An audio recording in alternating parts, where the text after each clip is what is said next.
അമ്മേ, ആ ചിഞ്ചുവിന്റെ വീട്ടിൽ കണ്ട ഒരു പ്രതിമയില്ലേ, അതുപോലെ ഒരെണ്ണം എവിടെയും വെച്ചാലോ? ഏത് പ്രതിമ? ഒരു കരിമ്പ് തിന്നണ കുട്ടിയുടെ പ്രതിമ അമ്മ അവിടെ കണ്ടില്ലേ? കരിമ്പ് തിന്നുന്ന കുട്ടിയോ? ഈ അമ്മയുടെ ഒരു കാര്യം, അമ്മ അവിടെ കണ്ടിട്ടില്ലേ ഒരു നീല നിറത്തില് ഒരു കരിമ്പും കഷ്ണൊക്കെ വയലിട്ടിട്ട്? എടാ കുരുത്തം കെട്ടവനെ, ദൈവദോഷം പറയാതെ, അത് കരിമ്പ് തിന്നുന്ന കുട്ടിയല്ല, ഓടക്കുഴൽ വായിക്കുന്ന ശ്രീകൃഷ്ണനാണ്. ആ അത് തന്നെ, അത് ഈ ബാബു ആന്റണിയുടെ പ്രതിമയുടെ അടുത്ത് വെച്ചാ നല്ല ഭംഗിയായിരിക്കും അല്ലേ അമ്മേ? അയ്യോ, ഇവനെ കൊണ്ട് അത് ബാബു ആന്റണി അല്ലടാ, സാക്ഷാൽ യേശു ക്രിസ്തുവിന്റെ പ്രതിമയാണടാ കുരുത്തം കെട്ടോനെ. ഇങ്ങനെ വെറുതെ അങ്ങോട്ടും ഇങ്ങോട്ടും നടക്കുന്ന നേരം കൊണ്ട് നിനക്ക് എന്തെങ്കിലും 4 അക്ഷരം വായിച്ചൂടെ? അമ്മേ, ഞാൻ ഇത്രയും നേരം വായിക്കായിരുന്നു. എന്ത്? ഒരു ഡിറ്റക്റ്റീവ് നോവൽ, വാരിക്കുഴിയിലെ കൊലപാതകം. Full suspense നോവലാ. ലാസ്റ്റ് വരെ അതിലെ കൊലപാതകി ആരാണെന്ന് മനസ്സിലാവില്ല. അതെന്താ? അതിന്റെ ലാസ്റ്റ് 4 പേജ് കാണുന്നില്ല. എലി കരണ്ടു എന്നാ തോന്നുന്നത്. എലികളുടെ കാര്യം പറഞ്ഞപ്പോഴാ ഓർത്തത്.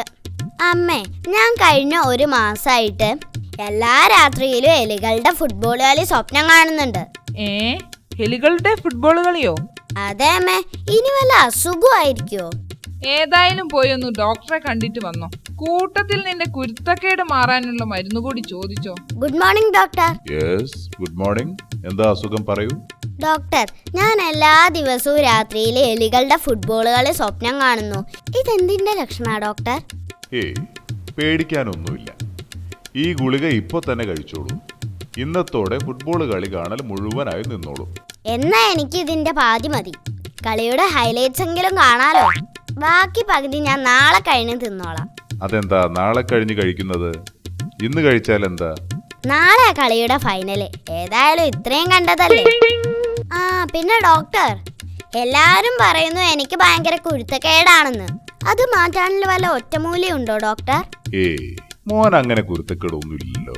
ആട്ടെ, ആരാ പറഞ്ഞത് മോന് ഭയങ്കര കുരുത്തക്കേടാണെന്ന്? അമ്മ പറഞ്ഞു, അച്ഛൻ പറഞ്ഞു, ടീച്ചർ പറഞ്ഞു, അടുത്ത വീട്ടിലെ അങ്കിളും പറഞ്ഞു. ഇത് സത്യമാണോ ഡോക്ടർ?